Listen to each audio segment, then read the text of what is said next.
जैसे ही मैं घर में दाखिल हुआ, प्रमिला दौड़कर मेरे पास चली आई। उसने हमेशा की तरह मेरे हाथ से सामान लिया और मुस्कुरा कर मुझे नमस्ते किया। मैंने उसके नमस्ते का उत्तर देना भी पसंद नहीं किया और अंदर की ओर बढ़ गया। वो मेरे पीछे ही कमरे में चली आई थी। उसने तुरंत मेरे कपड़े निकालकर बिस्तर पर रख दिए और मेरे जूते उठाकर रैक में रखने चली गई। उसकी सेवा भावना से मुझ पर कोई असर नहीं होना था, उल्टा मेरा मन और अधिक जलने लगा। ये सब उसके मुझे प्रभावित करने के तरीके थे जो मुझ पर बिल्कुल भी काम नहीं आने वाले थे। आपके लिए खाना लगाऊं? जैसे ही मैं तरोताजा होकर बाहर निकला, उसने नम्रता से पूछा, तो मैंने घूर कर उसे देखा। फिलहाल तुम यहाँ से चली जाओ। मैंने सारा गुस्सा उस पर निकाल दिया। वो हैरान नज़रों से मुझे देखने लगी। कुछ देर के लिए मुझे अकेला छोड़ दो। अगर मुझे खाना खाना होगा तो मैं खुद ही खा लूँगा। मैंने अपनी बात पूरी की और बिस्तर पर ढेर सा हो गया, जबकि वह कुछ देर हैरानी और दुख के साथ मुझे देखती रही और फिर चुपचाप बाहर चली गई। मैं जानता था कि अब वो किसी कोने में बैठकर आंसू बहा रही होगी, लेकिन मेरे दिल पर उसके प्रति जो मुहर लगी थी, उसके कारण मुझे ना तो उसके उदास चेहरे, ना उसके नम आवाज़ और ना ही उसकी भीगी पलकों से कोई फर्क पड़ता था। मेरा नाम समीर है। मेरे पिता एक व्यवसायी थे। शहर के बीचों बीच उनकी कपड़ों की एक बड़ी सी दुकान थी। उन्होंने 2-3 कर्मचारी भी रखे हुए थे। जैसे ही मैंने FA इंटरमीडिएट की परीक्षा पास की, उन्होंने मेरी एक भी नहीं सुनी और मुझे अपनी दुकान पर अपने साथ ले जाने लगे। क्योंकि ये उनके व्यवसाय से जुड़ा था, इसलिए मुझे इसमें कोई विशेष रुचि नहीं थी। मैं चाहता था कि अपना कोई अलग व्यवसाय करूं या नौकरी करूं, लेकिन पिताजी को नौकरी से सख्त आपत्ति थी। उनका कहना था कि नौकरी कर किसी की गुलामी करने से अच्छा है कि अपने व्यवसाय पर ध्यान दो। अगर तुम्हें कपड़ों का व्यवसाय पसंद नहीं तो कोई और अलग व्यवसाय शुरू करने के बारे में सोचो। उन्होंने कहा। मैं पहले से ही किसी व्यवसाय के बारे में सोच रहा था, लेकिन फिलहाल मेरे पास पूंजी की कमी थी और जब तक मुझे अनुभव नहीं हो जाता तब तक पिताजी मुझे पूंजी देने के लिए तैयार नहीं थे। उनका कहना था कि पहले थोड़ा काम करके अनुभव प्राप्त करो, क्योंकि वे नहीं चाहते थे कि मैं उनका मेहनत से कमाया हुआ पैसा किसी भी व्यवसाय में लगाकर व्यर्थ कर दूं। मैं भी यही चाहता था, इसलिए मजबूरी में पिताजी की दुकान पर जाने लगा। जैसे पिताजी की इच्छा थी कि वे मुझे व्यापार के सारे गुण सिखा दें, वैसे ही माँ को मेरी शादी करने का बहुत शौक था। मुझे पिताजी की दुकान पर गए हुए अभी 6 महीने ही हुए थे कि मेरी माँ ने मेरी शादी की जिद पकड़ ली। मैंने भी अपनी पसंद की लड़की का नाम तुरंत ही माँ को सामने रख दिया। कृतिका हमारे मोहल्ले में रहती थी। मैं मन ही मन उसे चाहता था। उसने मैट्रिक की परीक्षा मेरे साथ ही दी थी, जबकि अब 2 साल से वो घर खाली बैठी थी। वो मेरे कॉलेज आने जाने के समय दरवाजे पर खड़ी होती। मैं समझ गया था कि वो मेरा इंतज़ार करती है। मुझे भी उसकी आदत लग गई थी। अब अगर कभी वो दरवाजे पर मौजूद न होती तो मैं बेचैन उठता। उसकी गोरी चमकती रंगत, चौड़ी पेशानी और मुस्कान उसके चेहरे पर बहुत अच्छी लगती थी। जब मैंने उससे बात करने की कोशिश की तो उसने बड़े स्नेह भरे अंदाज में उत्तर दिया, जिससे मेरा मन प्रसन्न हो गया और फिर हमारी बातचीत का सिलसिला शुरू हो गया। कुछ महीनों में हमारी पसंद नापसंद की मोहब्बत सच्चे प्रेम में बदल गई। मैं उसे रोज देखकर जीता था और वो मेरे इंतजार में बेचैन रहती थी। मैंने उससे वादा कर लिया था कि मैं सिर्फ उसी से विवाह करूंगा। उसकी माँ का हमारे घर आना जाना था और माँ से उसकी अच्छी दोस्ती भी थी। मुझे पूरा विश्वास था कि माँ हमारी शादी में कोई बाधा नहीं डालेगी और हमारा रिश्ता आसानी से तय हो जाएगा। इसलिए मैंने पूरी बेफिक्री से माँ के सामने उसका नाम ले लिया, मगर माँ ने मेरे और कृतिका के रिश्ते से साफ इनकार कर दिया। उन्होंने कहा कि शादी नहीं हो सकती। उसकी माँ बहुत चालाक औरत है और कृतिका को मैं भली भांति जानती हूँ। वो भी बहुत तेज तर्रार है। मैं उसे अपने घर की बहू नहीं बना सकती। मैं अपने इकलौते बेटे को इतनी आसानी से अपने हाथ से नहीं जाने दूंगी। माँ की बात सुनकर मैं हैरान रह गया। भला अगर कृतिका होशियार और समझदार थी तो क्या मैं कोई मूर्ख था जो अगले ही दिन उसके इशारों पर नाचने लगता और अपनी माँ को घर से निकाल देता। मैंने माँ को बहुत समझाने की कोशिश की कि मैं कृतिका को नियंत्रण में रखूंगा और आपको इस घर में वही सम्मान और स्थान मिलेगा जो अब है। लेकिन वो माँ ही क्या जो मेरी बात मान जाए। माँ ने तो जैसे ठान ही लिया था कि वो अपनी सहेली की बेटी से मेरी शादी कराएंगी। माँ की सहेली की पति की मृत्यु को काफ़ी समय बीत चुका था। आंटी ने बहुत मेहनत से अपने बच्चों को पाला था और माँ भी उन्हें काफ़ी सहारा देती थी। क्योंकि पिताजी की आमदनी अच्छी थी, माँ उन्हें हर महीने खर्चा दिया करती थी। आंटी के बच्चे पढ़ाई कर रहे थे। प्रमिला सबसे बड़ी थी। शायद उसने अभी भी मैट्रिक की परीक्षा पास की थी। वो मुझसे 3 साल छोटी थी। मैं उस गरीब परिवार की लड़की से शादी करने की इच्छा नहीं रखता था। ना तो वो कृतिका की तरह चंचल और खुशमिजाज थी और ना ही उसे बातचीत करने का ढंग आता था। बल्कि ढंग तो क्या, उसे बात करना भी नहीं आता था। वो चुपचाप सिर झुकाकर अपने काम में लगी रहती और बस नमस्ते दुआ से आगे कोई बात नहीं करती। वो गंभीर स्वभाव की थी और अपनी पढ़ाई में डूबी रहती थी। उसे आसपास की दुनिया की कोई परवाह नहीं थी। शायद उसके घर की परिस्थितियों ने उसे समय से पहले बड़ा कर दिया था। खैर, जो भी हो वो मुझे बिल्कुल पसंद नहीं थी और मैं उससे शादी करके अपनी ज़िंदगी बर्बाद नहीं करना चाहता था। मैं अपनी पसंद की लड़की से ही विवाह करना चाहता था और मैंने ठान लिया था कि चाहे इसके लिए मुझे माँ से ही नहीं पूरी दुनिया से भी टकराना पड़े तो भी मैं टकरा जाता। प्रमिला ने जीवन भर बहुत कष्ट झेले हैं। तुम्हारा और प्रमिला का रिश्ता बचपन से ही तय था। जब उसके पिता का निधन हुआ था तभी मैंने अपनी सहेली से वादा किया था कि मैं प्रमिला को अपनी बहू बनाकर अपने घर लाऊंगी। मैंने कृतिका से विवाह करने की भरसक कोशिश की तो माँ ने मुझे सच्चाई बताई। आपके वादों के आधार पर मैं अपनी ज़िंदगी कैसे बर्बाद कर सकता हूँ? मैं प्रमिला के साथ जीवन नहीं बिता सकता। जब मैंने माँ से साफ साफ बात की तो उन्होंने हैरानी से मेरी ओर देखा। तेरी जुबान कुछ ज़्यादा ही चलने लगी है। मैं कृतिका को किसी भी हाल में अपनी बहू नहीं बनाऊंगी और यह मेरा अंतिम निर्णय है। चुपचाप प्रमिला से विवाह की तैयारी करो वरना अपना सामान बांधो और इस घर से निकल जाओ। माँ ने तो मुझे साफ साफ घर छोड़ने को कह दिया था। मैं स्तब्ध होकर उनकी ओर देखने लगा। क्या कोई अपनी इकलौती संतान के साथ ऐसा व्यवहार करता है? माँ शुरू से ही कठोर स्वभाव की थी। उन्होंने कभी ये नहीं सोचा कि मैं उनका इकलौता बेटा हूँ। मेरी परवरिश हमेशा सख्ती के साथ हुई थी। उन्होंने जीवन भर अपने निर्णय मुझ पर थोपे थे। अब जब ये मेरी ज़िंदगी का सबसे बड़ा निर्णय था, मेरी शादी, तब भी माँ ने मुझे घर से निकालने की धमकी दी थी। भला मैं घर से निकलकर कहाँ जाता? मुझे दर बदर की ठोकरें खाने की आदत नहीं थी और ना ही मैं वो सब सहन कर सकता था। मैंने हमेशा आराम और सुख सुविधा में जीवन बिताया था। माँ ने मुझे शेर की तरह पाला था लेकिन सोने का निवाला खिलाया था और मैं उसी सुख सुविधाओं की ज़िंदगी का आदी हो गया था।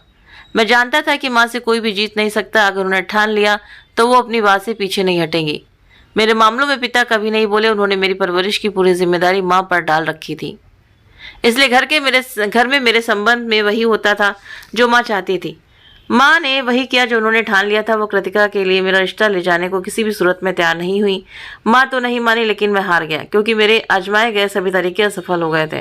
अंततः मैं रिश्ता लेकर आंटी के घर पहुंचा। आंटी तो पहले से ही तैयार थी, फिर वो क्यों मना करती। उन्होंने तुरंत हाँ कर दी और इस तरह मेरी सगाई प्रमिला से हो गई।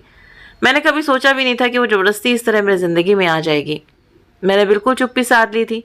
जब मेरा विरोध कोई असर नहीं दिखा सका तो मेरी खामोशी भला क्या असर करती। माँ भी चुपचाप शादी की तैयारियों में लग गई थी। वे अपनी निगाह मुझ पर टिकाए रहती और समझाना नहीं भूलती। अब अपना स्वभाव सुधार लो। मैं नहीं चाहती कि प्रमिला के आने के बाद उसे किसी प्रकार की कोई बात बुरी लगे। माँ को प्रमिला की मुझसे भी अधिक चिंता थी। मेरा दिल टूट रहा था। उधर कृतिका ने मेरी सगाई की खबर सुनकर अलग ही तमाशा खड़ा कर दिया था। उसकी नाराज़गी तो अपनी जगह थी पर वो मेरे दिमाग पर भी हावी हो रही थी। वो मेरे साथ घर से भागने को भी तैयार थी। मैं उसकी इस हिम्मत पर हैरान होने के साथ साथ शर्मिंदा भी था कि मैं लड़का होकर उसके लिए डट कर खड़ा नहीं हो सका, जबकि वो लड़की होकर मेरे लिए सब कुछ छोड़ने को तैयार थी। मैंने भी तय कर लिया था कि कुछ भी हो जाए मैं कृतिका से ही विवाह करूंगा। इसलिए मैंने योजना बनानी शुरू कर दी थी कि ये सगाई कैसे टूटे और मेरी शादी प्रमिला से ना होकर कृतिका से हो जाए। लेकिन शायद मैं सपने से ज़्यादा देखता था और हकीकत में बहुत कम प्रयास करता था। नतीजा यह हुआ कि कुछ नहीं हो सका और प्रमिला दुल्हन बनकर मेरी ज़िंदगी में आ गई। मेरी शादी के समय माँ और पिताजी दोनों बहुत खुश थे। माँ की तो सालों पुरानी इच्छा पूरी हो गई थी, जबकि पिताजी ने अपने इकलौते बेटे के सिर पर सेहरा सजाया था, इसलिए उनकी खुशी भी देखने लायक थी। मुझे माँ बाप के चेहरों से अंदाजा हो गया था कि कितने प्रसन्न थे। मैं भी उनकी खुशी से संतुष्ट था। परिवार के लोग माँ बाप की तारीफ करते नहीं थकते थे कि उन्होंने अपने बेटे की परवरिश कितनी अच्छी की है। उसने अपने माँ बाप की पसंद से शादी की, वरना आजकल के लड़के तो अपनी पसंद की लड़की को अधिक महत्व देते हैं। माँ बाप अपने आज्ञाकारी बेटे पर गर्व कर रहे थे। लड़की पसंद होने के बावजूद मैंने माँ बाप के निर्णय की मर्यादा रखी थी। प्रमिला मेरी ज़िंदगी में तो आ गई थी लेकिन मेरे दिल में जगह नहीं बना सकी। मेरे दिल में अब भी कृतिका ही बसी थी। प्रमिला की सारी सेवा शुश्रूषा भी मेरे मन को छू नहीं सकी। शायद मैंने अपने दिल के दरवाजे उस पर बंद कर रखे थे। मुझे उस पर अत्यधिक क्रोध आता और उसकी सेवा बनावटी लगती। जाहिर है माँ ने शुरू से ही उसके घर का ध्यान रखा था और उसका खर्चा भी उठाया था और उसी अनाथ लड़की को अपने बेटे के लिए पसंद किया था। ऐसी स्थिति में वो माँ की बहुत आभारी थी और इसलिए वो माँ पिताजी की पूरी सेवा करती थी। मेरी दुकान से लौटने के बाद वो मेरे इर्द गिर्द घूमती रहती थी, लेकिन मुझे ना उसके भावनाओं की चिंता थी, ना उनकी प्रेम की कोई कद्र थी। मैंने ठान लिया था कि कुछ भी हो जाए थोड़े ही समय में उसे माँ की नज़रों से गिरा दूंगा। लेकिन प्रमिला ने मुझे कोई ऐसा मौका ही नहीं दिया। वो माँ की इतनी आज्ञाकारी थी जितना कि अब उसका अपना बेटा भी नहीं था। उसने पिताजी के दिल में भी जल्दी जगह बना ली, जबकि मैं हाथ मलता रह गया। अब मैं क्या करूं, कुछ समझ में नहीं आता था। मैंने बहुत सोच समझ कर एक योजना बनाई और उस पर अमल करने की सोची। मैंने प्रमिला के साथ अपना व्यवहार सुधारा तो वो भी हैरान रह गई। उन्हें यही लगा कि शायद उनकी मोहब्बत और सेवा का फल उसे मिल गया। मैं मुस्कुरा कर उससे बात करने लगा और उसकी खबर लेने लगा। मैं उसे एक दो बार मौसी से मिलवाने भी ले गया और उसकी पसंद के एक दो कपड़े भी खरीद कर दे दिए। तो उसी में खुश हो गई। अब वो सेवा करने और अधिक तत्पर हो गई थी। अब तो वो सारा दिन घर के कामों में जुटी रहती और माँ के पैर दबाने बैठ जाती, जबकि माँ उसे मना करती रह जाती। रात को वो भी मेरे पैरों में बैठकर उन्हें दबाने लगती। तो मेरा मन करता है कि उसका चेहरा चूम लूं, मगर मुझे अपने आप पर नियंत्रण रखना था। मैं प्यार से उसके हाथ हटा देता और उसे समझाता कि वो आराम करे, क्योंकि वो पूरे दिन की थकी हुई थी। तो वो बहुत प्रसन्न हो जाती। मैंने अपना व्यवहार इसलिए बदला था ताकि भविष्य में मैं जो भी उसके साथ करने वाला था, उसके मद्देनज़र माँ बाप को मुझ पर किसी भी प्रकार का शक ना हो। एक दिन मौसम बहुत सुहाना था, तो मैंने उससे कहा कि मैं उसे बड़े शहर में खरीदारी के लिए ले चलूँगा। तो वो हैरान रह गई। उसने साफ मना कर दिया कि उसे ज़्यादा चीज़ों का शौक़ नहीं है और उसके पास पहले से ही बहुत सारे कपड़े और सामान हैं, और वो और क्या खरीदेगी। मैं बस उसकी शक्ल देखता रह गया। जहाँ बीवियाँ अपने पतियों से झगड़ कर खरीदारी करवाती हैं, वही एक ऐसी इंसान थी कि जब मैं खुद उसे शॉपिंग कराने बड़े शहर ले जाना चाहता था, वो मना कर रही थी। मैंने ये बात माँ के सामने रखी तो माँ मुस्कुरा दी। मैंने माँ को साफ बता दिया कि प्रमिला खरीदारी पर जाने से इनकार कर रही है। अब माँ का काम था उसे मनाना और मेरे साथ भेजना, और माँ ऐसा क्यों ना करती। माँ ने खुशी खुशी उससे कहा कि तैयारी करो, जब तुम्हारा पति तुम्हें ले जा रहा है तो जाओ उसके साथ, यही घूमने फिरने के दिन है। माँ के कहने पर वो भी मान गई और मेरे साथ दूसरे शहर जाने की तैयारी करने लगी। प्रमिला की खुशी का तो कोई ठिकाना ही ना था। उसके चेहरे से मुस्कान जैसे चिपक गई थी। मैंने उसकी आंखों में मुस्कुराहट देखी तो जल्दी से ही मैं छीनने वाला था। मैं उसे एक पार्क में ले गया और वहाँ एक सुनसान कोने में बिठा दिया। फिर वहाँ से उठकर वापस चल पड़ा। उसने मुझे आवाज़ लगाकर पूछा, आप कहाँ जा रहे हैं? मैंने कहा, मैं अपने घर और अपने शहर जा रहा हूँ, और तुम इसी शहर में कहीं खो जाना। अपना चेहरा मुझे फिर कभी मत दिखाना। वो हैरान भरी निगाहों से मेरी ओर देखने लगी। शायद उसे लगा हो कि मैं मजाक कर रहा हूँ, लेकिन मैं मजाक नहीं कर रहा था। मैंने कहा, मैं तुम्हें छोड़कर जा रहा हूँ। जब मैंने उसके चारों ओर धमक के साथ ये कहा तो वो स्तब्ध रह गई। उसके चेहरे पर जैसे कोई परछाई उतर आई थी। शायद उसे मेरी बात सुनाई नहीं दी थी, इसलिए मैंने दूसरी बार ऊंची आवाज़ में कहा, मैं तुम्हें छोड़कर जा रहा हूँ। अब उसकी आंखें आंसुओं से भर गईं। उसने कांपती हुई आवाज़ में कहा, ये आप क्या कह रहे हैं? वो कितनी मासूम थी, लेकिन मुझे उसकी मासूमियत और सरलता पर और अधिक क्रोध आ रहा था। तुम्हें समझ नहीं आ रहा मैं क्या कह रहा हूँ? मैंने फिर कहा, मैं चाहता हूँ कि तुम मेरी ज़िंदगी में दोबारा मुझे अपनी शक्ल कभी मत दिखाना। मैं उसे वहीं छोड़कर तेज कदमों से वहाँ से वापस चल पड़ा, जबकि वो बहुत देर तक मेरे पीछे भागती रही। मैं नहीं चाहता था कि वहाँ कोई तमाशा हो, इसलिए मैंने गुस्से से भरी चिंगारी जैसी आवाज़ में कहा, यहाँ चुपचाप खड़ी रहो। तो वो डर कर वहीं रुक गई और मुझे दूर तक जाता देखती रही। मैंने भी आखिरी मोड़ पर मुड़कर उसे देखा था। वो शांत खड़ी मेरी ओर देख रही थी। मैं अपने शहर की बस में बैठकर वापस लौट आया। मैं रोता हुआ अकेले ही घर में दाखिल हुआ तो माँ मुझे देखकर घबरा गई। क्या हुआ, तू रो क्यों रहा है? और प्रमिला कहाँ है? माँ ने अपने दिल पर हाथ रखकर पूछा। यकीनन उनका दिल घबरा रहा होगा। माँ, प्रमिला खाई में गिर गई है। मैं जोर जोर से रोने लगा और माँ के कदमों में बैठ गया। ये तू क्या कह रहा है? माँ सन्न रह गई थी। ऐसा कैसे हो सकता है? वो खाई में कैसे गिर सकती है? तुम लोग तो खरीदारी करने गए थे। माँ ने एक सांस में कई सवाल पूछ लिए। माँ, खरीदारी के बाद मैं ही उसे सैर कराने ले गया था। उसने खुद ही कहा था कि उसे सैर करनी है। मुझे नहीं पता कैसे उसका पैर फिसल गया और वो खाई में गिर गई। मैंने बहुत ढूंढा मगर वो मुझे कहीं नहीं मिली, तो मैं वापस चला आया। माँ ने अविश्वास से मेरी ओर देखा। तू झूठ बोल रहा है ना? तू मजाक कर रहा है ना? माँ, ऐसा कुछ नहीं है, मैं सच कह रहा हूँ। मेरे आंसू ही मेरे गवाह थे। इसलिए मैं और भी अधिक रोने लगा। मैंने रास्ते में ही आंटी को फ़ोन कर दिया था। आंटी भी रोती पीटती कुछ ही देर में आ पहुंची थी। मैंने उन्हें भी पूरा किस्सा सुनाया। माँ और आंटी को यकीन ही नहीं हो रहा था। माँ मुझे दोबारा उस शहर ले गई और वहाँ प्रमिला को बहुत तलाश किया, मगर वो नहीं मिली। मैं चाहता भी नहीं था कि वो मिले। अगर वो मिल जाती तो मेरा सारा झूठ सामने आ जाता। मैं खुद पिताजी को दूसरे शहर ले गया और पिताजी के साथ उसे ढूंढने का नाटक करता रहा। कई दिनों तक तलाश के बाद भी जब वो नहीं मिली तो मैंने राहत की सांस ली। प्रमिला का गम भला कितने दिन मनाना था। माँ और आंटी तो उसे नहीं भूल सकी, मगर मैं उसे भूलने की कोशिश कर रहा था। मेरे आंसू थे कि रुकने का नाम ही नहीं ले रहे थे। मैंने अपनी हालत बहुत ख़राब कर ली थी और ये सब माँ को दिखाने के लिए था। मैं चाहता था कि माँ स्वयं मेरी दूसरी शादी कृतिका से करवा दें और अपने बेटे की ज़िंदगी बर्बाद होने से बचा लें। मैं पिताजी के साथ दुकान पर नहीं जाता था, बल्कि सारा दिन घर में पड़ा रहता था। न मुझे खाने का होश था और न पीने का। हाँ, मैं कभी कभार घर से बाहर जाकर कुछ खा लेता था। माँ ने जब मेरी हालत देखी तो उन्हें यही उचित लगा कि मेरी शादी करवा दी जाए। जब उन्होंने मुझसे शादी की बात की तो मैंने साफ मना कर दिया, लेकिन मैं चाहता था कि माँ जोर देकर कहे और फिर कृतिका के घर रिश्ता लेकर जाए। कुछ दिनों में ऐसा ही हुआ। माँ ने मुझे जबरदस्ती शादी के लिए राजी किया और कृतिका के घर रिश्ता लेकर पहुँच गई। कृतिका और उसकी माँ तो पहले से ही तैयार बैठी थीं। उसकी माँ ने तुरंत हाँ कर दी और अगले ही शुक्रवार को सादगी से शादी करके माँ कृतिका को मेरी ज़िंदगी में ले आई। मैंने अपनी इच्छा पूरी करने के लिए बहुत मेहनत की थी, इसीलिए मैं बहुत खुश था। अगर मेरा बस चलता तो मैं आसमान में उछल पड़ता, लेकिन मैं ऐसा कुछ भी करने में असमर्थ था। मैं अपनी खुशी जाहिर नहीं कर सकता था क्योंकि इससे माँ को मुझ पर शक हो जाता, और अगर माँ को जरा भी पता चलता तो वो मुझे और मेरी पत्नी दोनों को ही कान पकड़कर घर से निकाल देती। इस अपराध के लिए जो मैं पहले ही कर चुका था, माँ मुझे कभी माफ़ नहीं करती।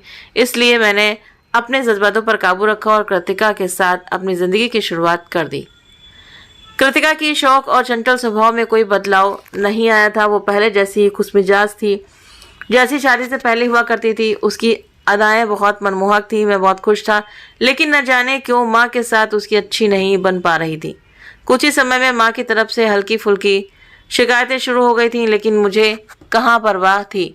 मैं तो उसके साथ बहुत अच्छी ज़िंदगी जी रहा था। वो मेरे हर कदम काम में मेरा साथ देती थी। हम अक्सर बाहर खाना खाने चले जाते थे और देर रात लौटते थे। कृतिका को घूमने फिरने का बहुत शौक था। मैं पहले कभी ज़्यादा बाहर नहीं गया था, लेकिन अब उसके साथ मुझे भी बाहर घूमने की आदत हो गई थी। कृतिका के साथ एक साल कैसे बीत गया मुझे पता ही नहीं चला। जब उसने मुझे माँ बनने की खुशखबरी दी तो मैं जैसे 7वें आसमान पर पहुंच गया। मेरी तीव्र इच्छा थी कि मेरी अपनी संतान हो। मुझे पुत्र की बहुत अभिलाषा थी। मैंने उसे तुरंत ही चिकित्सक के पास ले गया। चिकित्सक ने उसके संदेह की पुष्टि कर दी तो मैं कृतिका का पहले से भी अधिक ध्यान रखने लगा। मैं जानना चाहता था कि ईश्वर मुझे पुत्र प्रदान करेगा। पुत्री कृतिका की प्रसव की तिथि निकट आ गई थी। मैं उसे जांच के लिए डॉक्टर के पास ले गया। डॉक्टर ने अल्ट्रासाउंड करना शुरू किया। मुझे जानने की अत्यधिक उत्सुकता थी कि मुझे बेटा होगा या बेटी, लेकिन जैसे ही मैंने अल्ट्रासाउंड मशीन की ओर देखा, मुझ पर जैसे विपत्ति टूट पड़ी। वो एक अजीब संरचना वाली बच्ची थी जिसका सिर उसके शरीर के अनुपात में बहुत छोटा था। शायद उसकी पूरी शारीरिक वृद्धि अभी तक नहीं हो सकी थी, जबकि प्रसव में अब कुछ ही सप्ताह शेष थे। डॉक्टर ने मेरे संदेह की पुष्टि कर दी थी। उनका कहना था कि 1 माह पहले तक बच्ची पूरी तरह स्वस्थ थी, लेकिन अब न जाने क्यों उसकी बुद्धि रुक गई है। डॉक्टर की बात सुनकर मेरा हृदय कांप गया। अगर मेरी बच्ची इस रूप में पैदा हुई तो मैं तो जीते जी मर जाऊंगा। मैं अपनी आने वाली संतान के विषय में सोचकर अत्यंत चिंतित था। मुझे अपने अतीत में किए गए कर्मों का तुरंत ही एहसास हो गया। मैंने प्रमिला के साथ बहुत गलत किया था, और यदि ईश्वर ने मुझे पुत्री प्रदान की तो मैं क्या उसकी सुरक्षा कर पाऊंगा, जबकि मैं स्वयं एक बेटी के साथ बहुत बड़ा अन्याय और अत्याचार कर चुका था। शायद वो आत्मबोध का ही क्षण था। मुझे लगा जैसे मेरे शरीर में खून ही नहीं रहा हो। मेरा गला सूख गया था। मुझे अपने पाप का गहरा एहसास हो गया था। मैं अपने भगवान को कैसे मुंह दिखाऊंगा और अपने माता पिता का सामना कैसे करूंगा। प्रमिला की तबाही और बर्बादी का जिम्मेदार मैं ही था। कोई अपनी पत्नी के साथ ऐसा कैसे कर सकता है जैसा मैंने किया।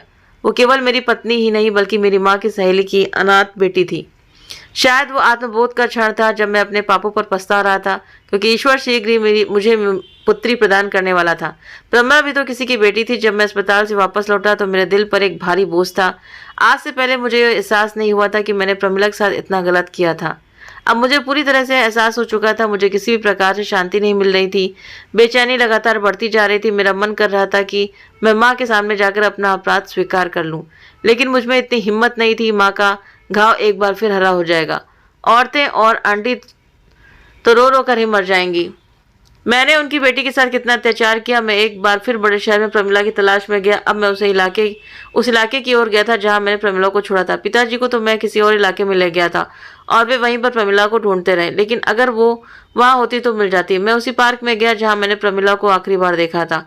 वो मुझे वहाँ कहीं भी दिखाई नहीं दी। अब तो इस बात को इतना समय बीत चुका था, न जाने उसके साथ क्या हुआ होगा। कहीं उसने सचमुच खाई में कूदकर अपनी जान तो नहीं दे दी थी। वो वापस लौटकर घर भी नहीं आई थी, क्योंकि मैंने उसे ये संदेश दिया था कि मुझे दोबारा अपनी शक्ल मत दिखाना। वैसे भी उसकी माँ ने पूरी ज़िंदगी दुख में बिताई थी। शायद वो उसे और दुख नहीं देना चाहती थी कि वो तलाक का कलंक लिए उसके पास लौटे। मैं उधर उधर प्रमिला को ढूंढता एक मंदिर के पर पहुंच गया। मैं रो रो कर भगवान से प्रार्थना करने लगा। तभी अचानक वहां बैठी फकीरों में से एक चेहरे में मुझे प्रमिला की झलक नजर आई। मैं तुरंत उसके पास भागा। मैंने ध्यान से उसका चेहरा देखा और प्रमिला ही थी। उसने भी मुझे पहचान लिया था और अपना चेहरा छुपाने की कोशिश करने लगी। प्रमिला, मैंने उसे आवाज़ दी तो उसने चौंक कर मेरी तरफ देखा। वो कितनी बदल गई थी। उसके चेहरे की मासूमियत कहीं खो गई थी, उसकी रंगत मुरझा गई थी। वो अपनी उम्र से कई गुना बड़ी लग रही थी। न जाने उसने वहाँ बैठकर क्या क्या दुख सहे होंगे। मुझे माफ़ कर दो प्रमिला। मैं उनके कदमों में बैठ गया। मेरे साथ घर चलो, मैं तुम्हें लेने आया हूँ। तुम कौन हो? मैं तुम्हें नहीं जानती। उसने मुझे पहचानने से इनकार कर दिया। तुम्हारी माँ रो रो कर मर जाएगी, ऐसा मत करो। मैंने उसकी माँ का नाम लिया तो उसने अपना दिल थाम लिया। मेरी माँ? तुमने उसे क्या बताया मेरे बारे में? मैंने उसे ये बताया था कि तुम अब इस दुनिया में नहीं रही। अच्छा, तो फिर उसे इसी भ्रम में जीने दो। नहीं, तुम मेरे साथ चलो, तुम्हें देखकर वो जी उठेंगी। मैंने मिन्नतें की, विनती की और जबरदस्ती प्रमिला को साथ ले आया और जाकर माँ के सामने खड़ा कर दिया। माँ एक पल के लिए तो उसे पहचान ही नहीं सकी, पर अगले ही पल जब पहचाना तो वो उससे लिपट गई। माँ और प्रमिला दोनों इतनी जोर से रोने लगी कि मेरी भी आंखें भर आईं। मुझे माफ़ कर दो माँ। मैं माँ के कदमों में बैठ गया तो माँ ने मुझे जोर से ठोकर मार दी और दूर फेंक दिया। प्रमिला अभी भी कुछ नहीं बोली। मैंने ही माँ और आंटी को सारी सच्चाई बता दी। मैं उनकी लानतों का हकदार था। वे जितनी गालियाँ मुझे दे सकती थी दे रही थी। माँ को मुझसे ये उम्मीद नहीं थी कि मैं इतना गलत कदम उठाऊंगा। पिताजी भी मुझसे नाराज़ थे। सबकी नाराज़गी उचित थी। मैं इसी सलूक के लायक था, बल्कि इससे भी कहीं ज़्यादा सज़ा का हकदार। पिताजी माँ से कह रहे थे कि ऐसी संतान को तो पुलिस के हवाले कर देना चाहिए। उन्होंने साफ ऐलान कर दिया कि आज से उनका बेटा उनके लिए मर गया है। माँ पिताजी ने मुझे घर से निकाल दिया तो मैं अपनी पत्नी को लेकर वहाँ से चला आया। अब मुझे बाकी की ज़िंदगी वैसे ही गुजारनी थी जैसे प्रमिला ने पिछले 1.5-2 सालों में गुजारी थी। यही मेरी सज़ा थी और मुझे ये सज़ा दिल से स्वीकार थी। मुझे इस बात की संतुष्टि थी कि मैंने इसी दुनिया में अपने पाप का प्रायश्चित करने की कोशिश की थी। ईश्वर मुझे माफ़ कर दे। मैं नहीं चाहता था कि मेरी बेटी के सामने ये सब कुछ आए। मैंने प्रमिला के साथ साथ आंटी से भी हाथ जोड़कर माफ़ी मांगी, लेकिन उन्होंने नफरत से मुंह फेर लिया। मैं अपनी पत्नी को लेकर वहाँ से चला गया और अलग मकान में रहने लगा। मैंने एक जगह नौकरी भी शुरू कर दी थी, मगर इस तंगी में मुझे अंदाज़ा हुआ कि मेरी दूसरी पत्नी मेरे साथ बिल्कुल भी ईमानदार नहीं थी। उसे तो वो सारी सुख सुविधाएं चाहिए थी जो उसे पिताजी के घर में मिलती थी, जबकि मैं वो सब देने में असमर्थ था। कृतिका मुझसे रोज झगड़ती और मुझे बुरा इंसान कहती। ईश्वर ने जल्दी ही हमें एक बेटी दी, मगर मेरी बेटी मानसिक और शारीरिक रूप से विकलांग थी। वो न बोल सकती थी और न सुन सकती थी। मेरी बेटी 2 साल की हो गई थी, मगर चलने फिरने में असमर्थ थी। शायद यही मेरे पापों का फल था जो मुझे अपनी बेटी के विकलांग होने के रूप में मिला था। इस कहानी का नैतिक संदेश यानी कि मोरल इसकी ये है कि अपने कर्मों का फल मनुष्य को इसी जीवन में भुगतना पड़ता है। किसी के साथ किया गया अन्याय, विशेषकर नारी के सम्मान और आत्मा को ठेस पहुंचाना, एक दिन लौट कर अवश्य आता है। पश्चाताप का मार्ग कठिन होता है, लेकिन सच्चा प्रायश्चित वही है जो अपने गलतियों को स्वीकार कर उनसे सीख लें और दूसरों की पीड़ा को समझे। तो दोस्तों, ये थी आज की कहानी। इस कहानी के बारे में आप सभी की क्या राय है तो प्लीज़ आप मुझे कमेंट बॉक्स में ज़रूर बताइए। अगर आप सभी को ये कहानी पसंद आई हो तो हमारे वीडियो को लाइक करें, शेयर करें और हमारे चैनल को सब्सक्राइब करना ना भूलें। मिलते हैं आप सभी से नेक्स्ट वीडियो में नई कहानी के साथ में। Thank you.